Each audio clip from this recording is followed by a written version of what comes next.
Track the Tropics alert. We are only one day into the official hurricane season here in Florida, and we already have something brewing in the Gulf of Mexico. Investigation Area 91L, as reported by TrackTheTropics.com. We've been going here for the last few years.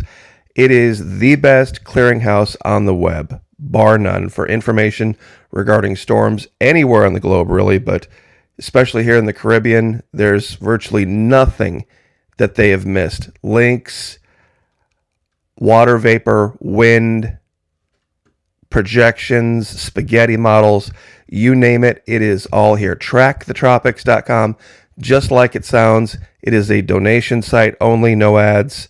So consider that if you have the ability to. Investigation Area 91L, the remnants of Hurricane Agatha that came across the southwestern coast of Mexico, now being forecasted to become tropical storm, possibly hurricane Alex in the Gulf. And the Gulf is very, very warm right now. If this goes the way they're saying, this could be perhaps a Category 1 hurricane hit the southwest coast of Florida. So definitely, if you're in this region, be prepared, but keep your eyes open no matter where you are, because this could have lasting effects. It is only the 1st of June, and we've already got one cooking. It could be definitely a rough year, so hang on to your hats, kids. Surviving disaster, however, has been the topic over at the Florida Maquis Patreon channel, but in a very different paradigm. You see, when we can see a hurricane coming a week ahead of time, and we can track it in real time with the power grid up and prepare for it, and we can look to historical events to know what we can expect. Then when the storm arrives, if the power goes out temporarily, we've made our preparations. Usually in Florida, it's only a matter of days. And the power's back up again, and you can survive it. It's not really a disaster. It's more of an inconvenience. But what might be coming down the road is something much different, with a weakened power grid where it could go out for weeks, maybe over a month at a time. The loss of services, the loss of 911, the loss of all sorts of things we take for granted will change the psyche and change the calculus of what survival means dramatically. And a lot of people aren't seeing this. In this video today, I would like to share a story that I think might illuminate this a little bit better for people. I'd like to, if you're not driving or not in need of your eyesight at the moment, close your eyes and imagine you've just returned from this new world on a sailing vessel in the medieval world. It's the 1700s, maybe the 1600s, and you've seen things. You've been gone for a long time. You can't really describe, you don't have words for the things you've encountered. So you have to rely on only the things that you know in the past to describe this, because your family's waiting for you. Back in the little medieval village that you and your family have grown up in for generations, you arrive and they are so excited to see you because they know you're going to have new stories, and their world is very predictable, very boring. But you don't have the words, so what do? You do the best you can. You say, we arrived at this location that was a seeming paradise. It was beautiful. It was full of flowers. In fact, I think a Spanish king had named it La Florida, meaning the flowery place. But there was these demons, these devils, these dragons that hid in the water.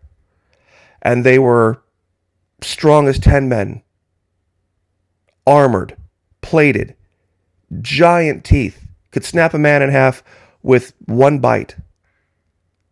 Just incredibly vicious creatures and incredibly dangerous. And they came in all sizes. There were little ones, there were big ones. But we were absolutely one-on-one no match for them. However, as a crew, we were finally able to subdue one of them and prepare it to eat. And in the process, we found other creatures much like this one, Very strange, a dragon that couldn't fly. This one even had the beak of a bird. And we were wondering what could have created such creatures. This one had armor plating, much like the shields the king's men use. An incredibly dangerous animal could sit there silent like a rock for hours at a time, but had a jaw with a beak powerful enough to remove your arm. It was an incredible thing to see. Now, of course, people are already laughing, and they're rolling their eyes.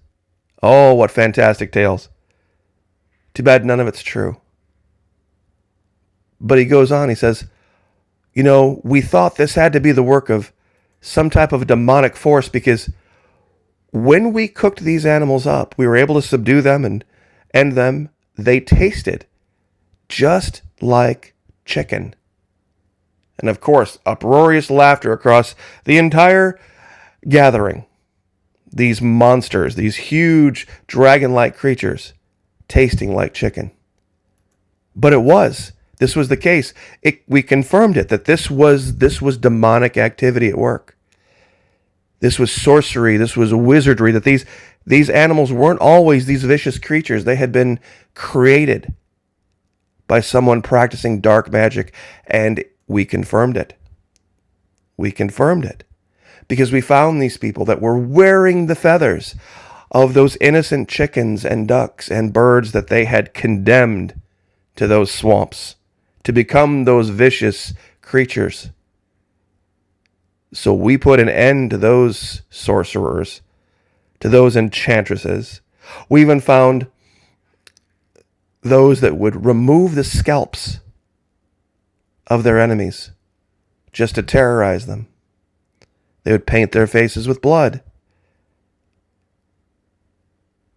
This was the smoking gun, the unassailable logic. There's no reason an animal like this should exist. It has no good purpose. And why would it taste like a bird if it were not a bird? Why would it have a beak if it were not a bird? This was clearly a dragon. This was clearly some other animal at some time. And it has just been cursed demonically. And we found who did it. In fact, later on in our voyage, much farther south, we found these dragons.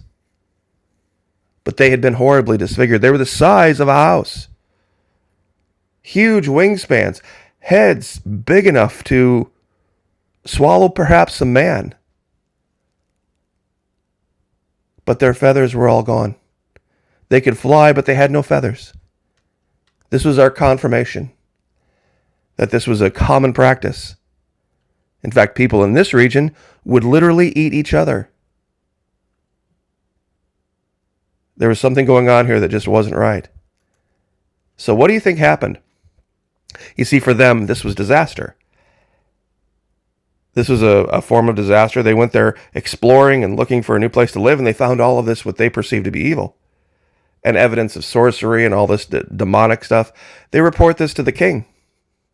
To the very best of their ability, they're being honest about what they saw. They found these creatures they'd never seen before. They tasted like birds. One of them kind of looked like a bird. And then they found people wearing birds' feathers in their headdresses. Put two and two together. Saw them chanting and dancing around fires.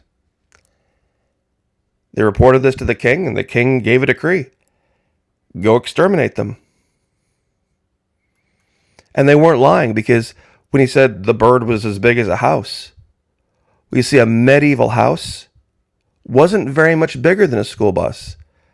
From the driver's seat to the rear door, school bus is about 30 feet, about 7 feet wide, be about 210 square feet. See, that's the size of a medieval house. Maybe 300 square feet for a big one. One room, usually. See, our houses are very different. So if we would read a report, they reported dragons as big as houses, we would think, our houses, 1,800 square feet, 2,200 square feet, 3,000 square feet. We've never found anything that big. They weren't talking about our houses. Talking about their houses. And to their level of education, the logic train from inexplicably ferocious, huge beast I've never seen before that tastes like chicken and kind of looks like a bird, one of them, to the people walking around with birds' feathers on their heads doing all of these crazy non-Christian things, that was a pretty easy leap. You see, that's what happens when people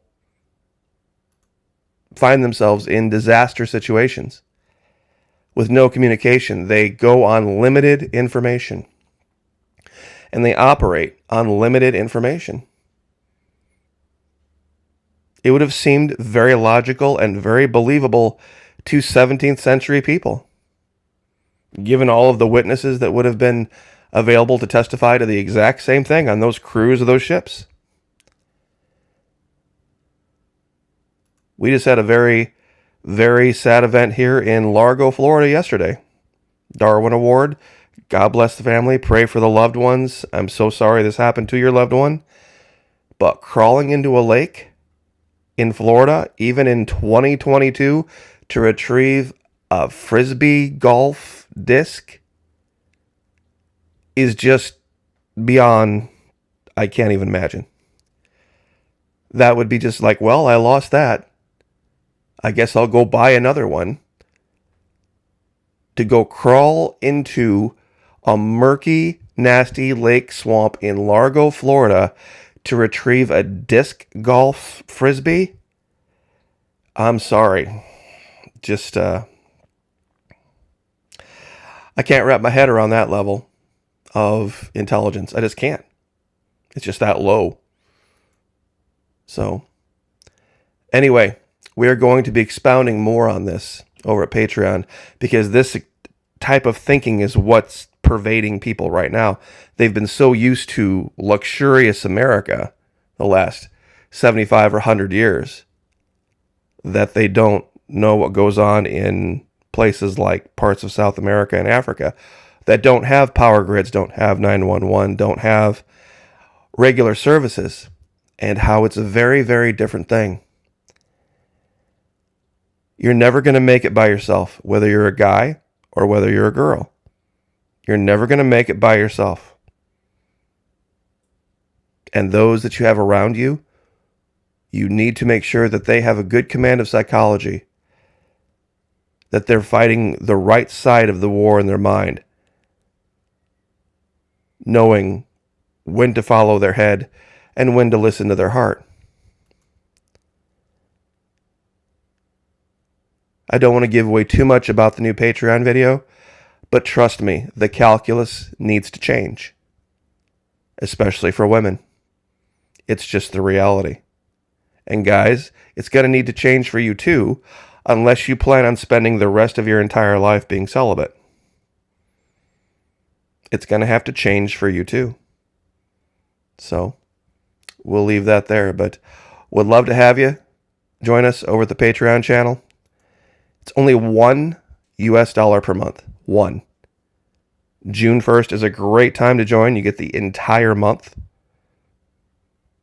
You can stick around for June, July, August. 3 months, 90 days. Look at all the content. It's not for you. By the month of August, you can say, hey, I want a refund. You get all $3 back. But trust me, it'll be the best money you spend. Getting prepared. Using your head. And in a way that not a lot of people can see. There are things that are just going to have to change. Or people will just become a victim. So I'll leave it there. God bless. Like, share, subscribe. We'll see you guys next time.